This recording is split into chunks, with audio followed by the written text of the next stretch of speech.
Hello friends, কেমন আছো তোমরা সবাই? আমরা ভীষণ ভালো আছি। আমরা গেছিলাম দীঘা বেড়াতে। সেটা ছিল আমাদের ওয়ান ডে ট্রিপ।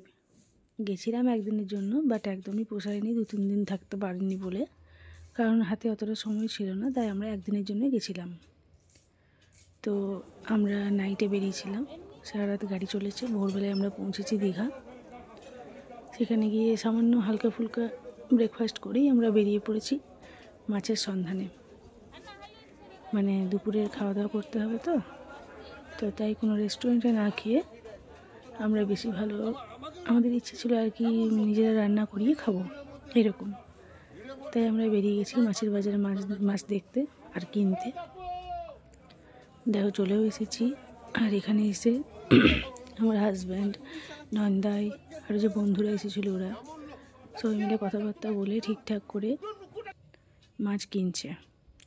আমরা নিয়েছিলাম বড় ইলিশ আর গলদা চিংড়ি।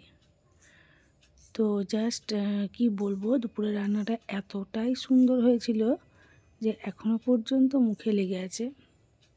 যখনই এখনও মাছ খাই তখনই ওই সেই ইলিশ আর ওই গলদা চিংড়ির কথাই মনে পড়ছে যে এতটা সুন্দর রান্নাটা হয়েছিল, জাস্ট অসাম।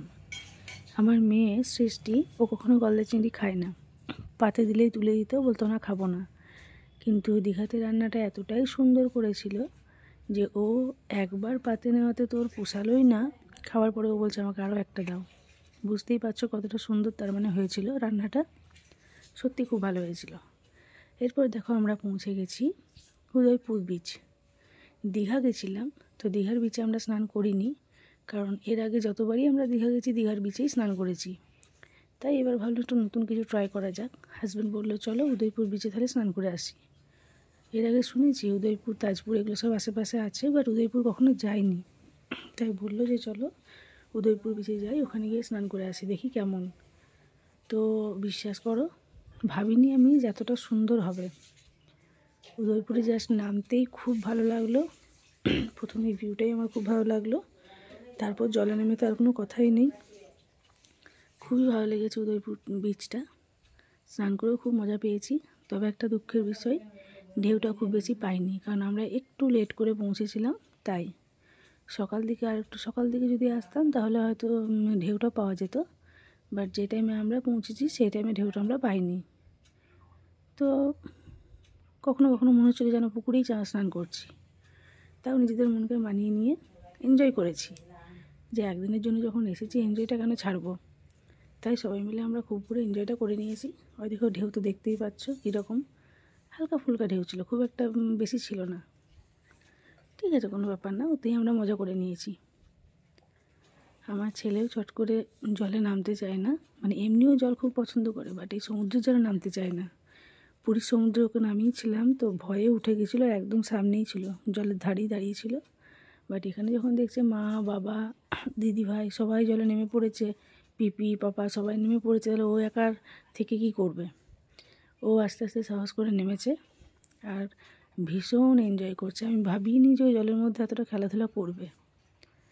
তো জলের মধ্যেও খুব খেলাধুলা করেছে, বেচারা ফুল হাতা গেঞ্জি পরিয়ে দিয়েছিলাম, জলে পুরো কাঁপছিল, কাঁপতে কাঁপতেই ও মজা করেছে। দিদির সঙ্গে নাচানাচি, খেলাধুলা, জল ছোড়াছুড়ি কোনো কিছুই ছাড়েনি, সব রকমভাবেই ও এনজয় করে নিয়েছে। খুব ভালোও লাগছিলো আমার যে বেটু আমার এত সুন্দর খেলছে জলের সাথে। বাড়িতেও খেলে জল নিয়ে, জলে একবার চান করতে গেলে উঠতেই চায় না, সেরকম এখানেও।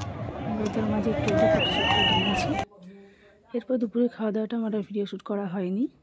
বিকেলে দেখো আমরা পৌঁছে গেছি মোহনা। তো এর আগেও আমি দীঘা যখন এসেছিলাম মোহনা এসেছি, বাট সেইভাবে মোহনাটা ঘুরিনি, সামনেটা দেখে বেরিয়ে গেছিলাম সব টাইম শটের জন্য। তো এবারে একটু টাইম ছিল, তাই দিদিভাই বললো যে চল মোহনাটা ঘুরে আসি। দিদিভাই জামাইবাবুর সঙ্গে এলাম বলে সত্যি খুব মজা করেছি, খুব এনজয় করেছি। আমি ভাবিনি এখানে এসে এতটা এনজয় করব। এই যে নদীটা দেখছো, এই নদীটা আর ওই সাইডে সাগরটা রয়েছে, এই দুটো জল এক জায়গায় যেখানে মিশছে ওটাকে বলছে মোহনা। এখানে যারা রয়েছেন ওনারা সব বললেন যেটাকে বলছে মোহনা। তো ভালোই হলো, চারিদিকটা পুরোটা ঘুরে ঘুরে দেখলাম, অনেক ফটো ক্লিক করেছি, অনেক ভিডিও শ্যুট করেছি। এই বিচের ধারে গিয়ে গিয়ে প্রচুর ভিডিও শ্যুট করেছি। তো প্রথমবার এসেছিলাম বললাম তো, এই সাইডটা আমি আসিনি, জাস্ট ওই সামনেরটুকু পাথরগুলো রয়েছে, ওখানটা দেখে পরে বেরিয়ে গেছিলাম, সেজন্য সেইভাবে বুঝতেই পারিনি। তো এবারে এসে পুরোটা ঘুরেছি, এনজয় করেছি, অনেক ফটো ক্লিক করেছি, ওদেরকেও করে দিয়েছি।